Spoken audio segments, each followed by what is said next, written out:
Assalamualaikum warahmatullahi wabarakatuh. Halo teman-teman semua, bertemu lagi bersama saya, Dian Putri Rohmah. Saya dari kelas 3A Pendidikan Matematika UIN Sunan Gunung Jati Bandung. Pada video kali ini, saya akan membahas kembali tentang materi kimia dasar, yaitu tentang elektrokimia. Yuk langsung saja kita masuk ke videonya. Nah, kita langsung aja masuk ke elektrokimia. Elektrokimia, pengertiannya adalah elektrokimia adalah ilmu yang mempelajari hubungan antara reaksi kimia dan energi listrik.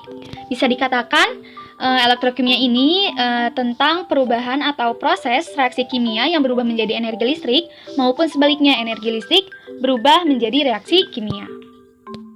Elektrokimia itu dibagi menjadi dua.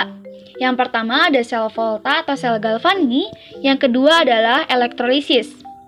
Dalam sel Volta atau sel Galvani, reaksi yang terjadi adalah reaksi kimia yang berubah menjadi energi listrik, di mana reaksi kimia ini berupa reaksi redoks yang akan berubah menjadi energi listrik yang berupa E-sel atau potensial sel.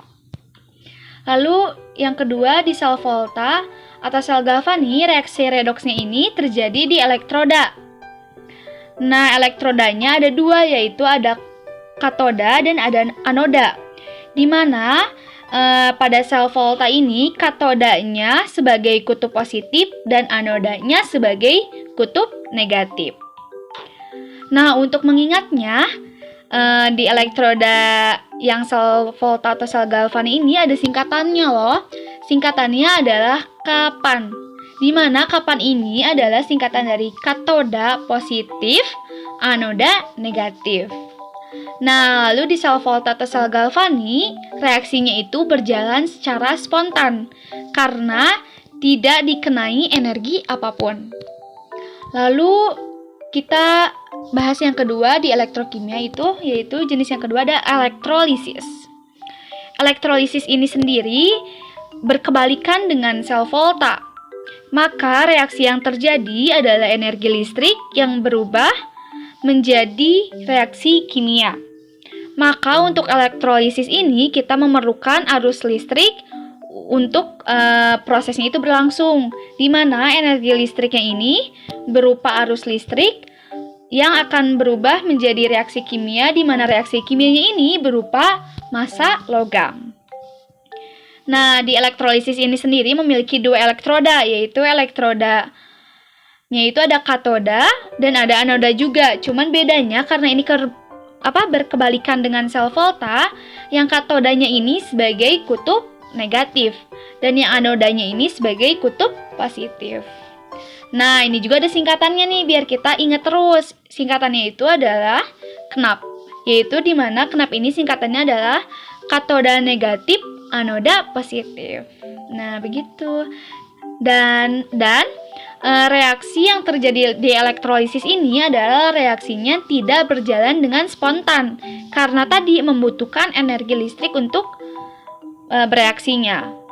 Nah, begitu. Lalu selanjutnya, walaupun sel Volta atau sel Galvani dan elektrolisis dalam elektrokimia ini mempunyai perbedaan, yaitu perbedaannya di sifatnya yang berkebalikan, tetapi yang harus kita ingat bahwa keduanya, yaitu sel Volta dan elektrolisis ini memiliki reaksi yang sama, di mana katodanya sama dengan reaksi reduksi dan anodanya berperan sebagai reaksi oksidasi.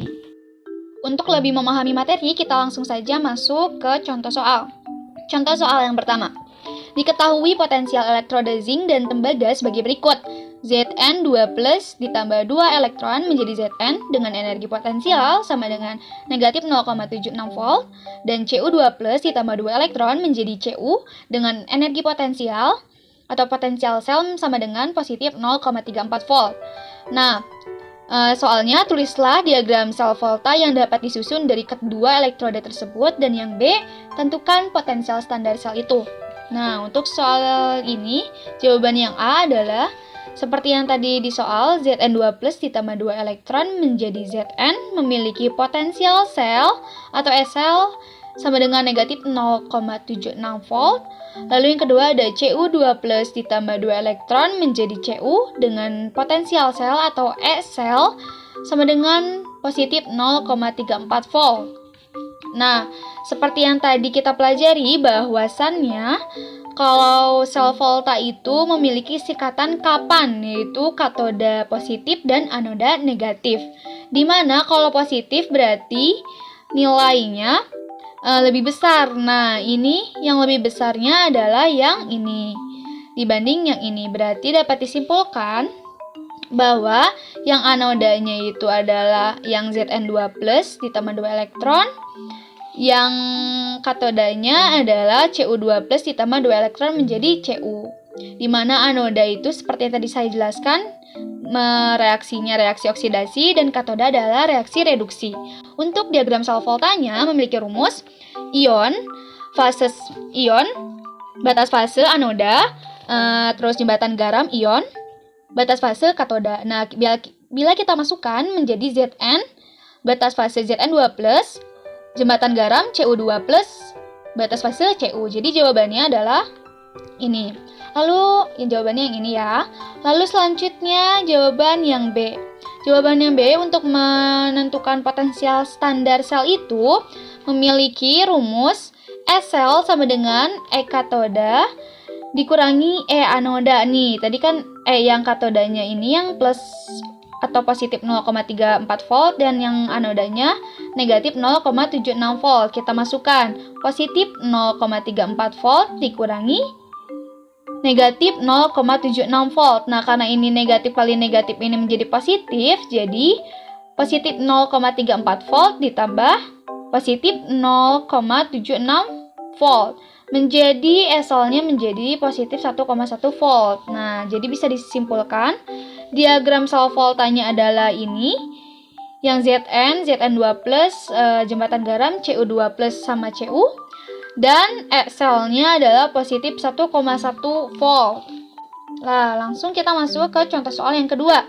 Suatu percobaan elektrolisis 0,01 mol krom telah diendapkan pada katode. Ketika 0,0 mol elektron dilewatkan suatu larutan elektrolit yang mengandung krom, apakah elektrolit yang digunakan dalam percobaan tersebut? Nah, ini ada pilihannya ya, ada 5 pilihan.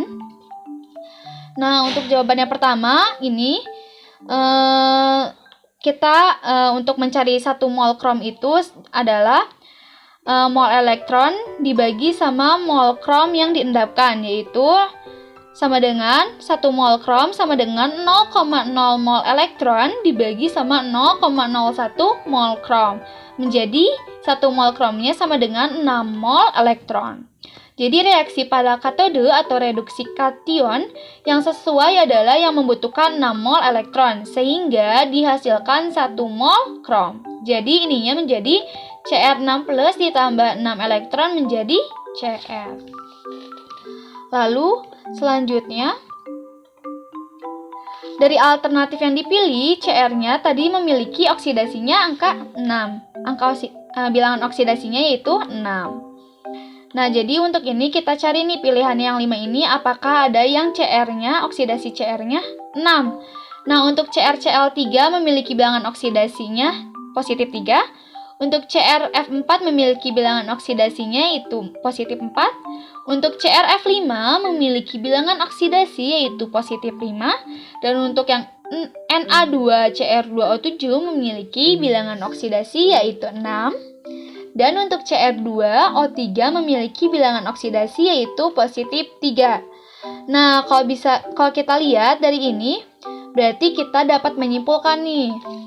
Yang memiliki bilangan oksidasi 6 adalah yang Na2Cr2O7. Jadi, untuk soal ini, elektrolit yang digunakan dalam percobaan tersebut adalah yang Na2Cr2O7.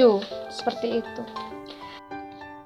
Cukup sekian video dan pembahasan dari saya. Terima kasih sudah menonton video ini hingga selesai. Mohon maaf bila banyak terjadi kesalahan dalam pembuatan video ini. Wabillahi taufiq wal hidayah. Wassalamualaikum warahmatullahi wabarakatuh.